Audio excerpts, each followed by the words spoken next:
Santapan Harian, Sabtu, 16 Oktober 2021.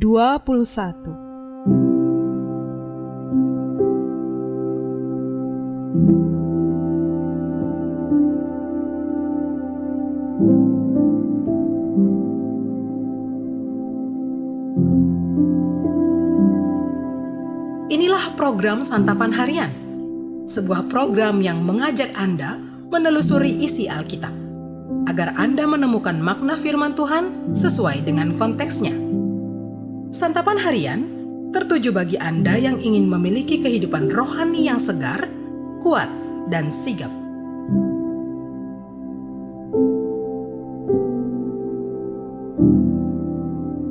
Hari ini kita akan membaca Mika pasal yang keempat, ayat yang pertama hingga ayatnya yang kelima. Namun sebelumnya, mari kita berdoa.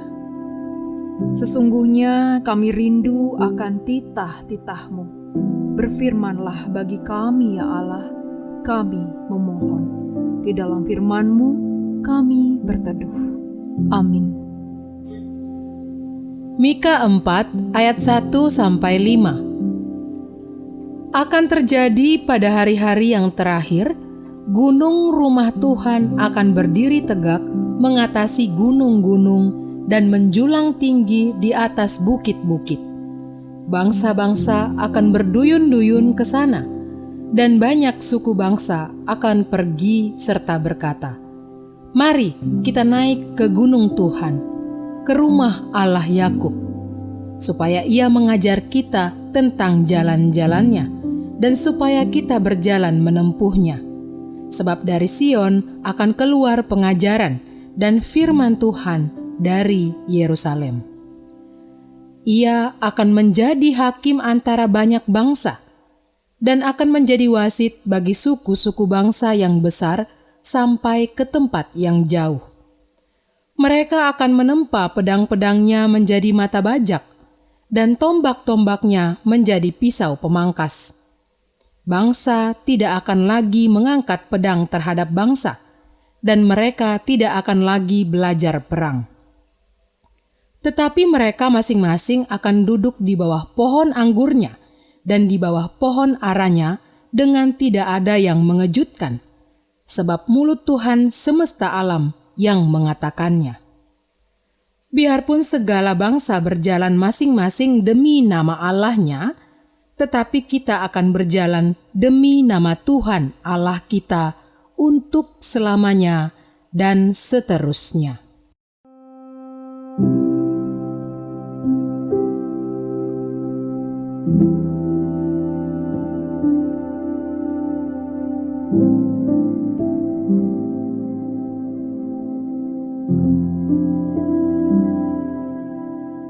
Sahabat Santapan Harian, penempaan dan pengajaran yang benar harusnya membawa kita untuk tunduk dan setia kepada orang yang menempa dan mengajar kita.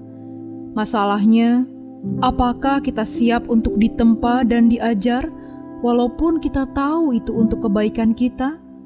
Apakah kita memiliki kesetiaan dan sikap mau tunduk?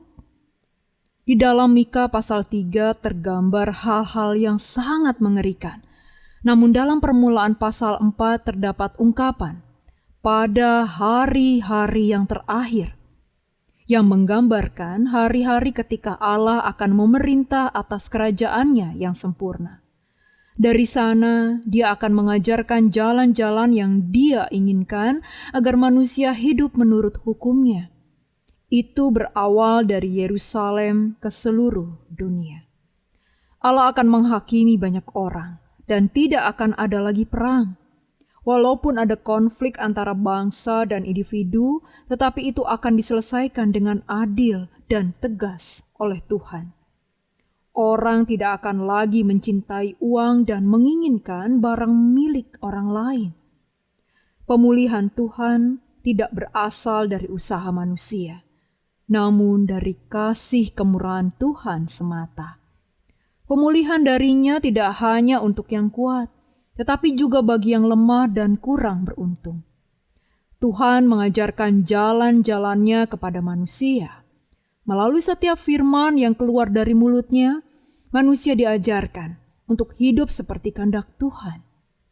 Dalam masa penantian ini, kita hendaknya melihat bahwa tempaan dan ajaran Tuhan tidak akan mudah, ibarat mendaki sebuah gunung.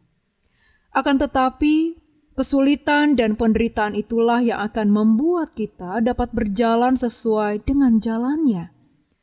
Tidak akan ada lagi rasa takut. Yang ada hanyalah takut akan penghukuman dari Tuhan. Karena setiap orang akan menghormati hukum Tuhan. Tidak ada rasa ketidakadilan, karena kita saling percaya. Semua itu terjadi pada waktu Tuhan menjadi Raja atas segalanya.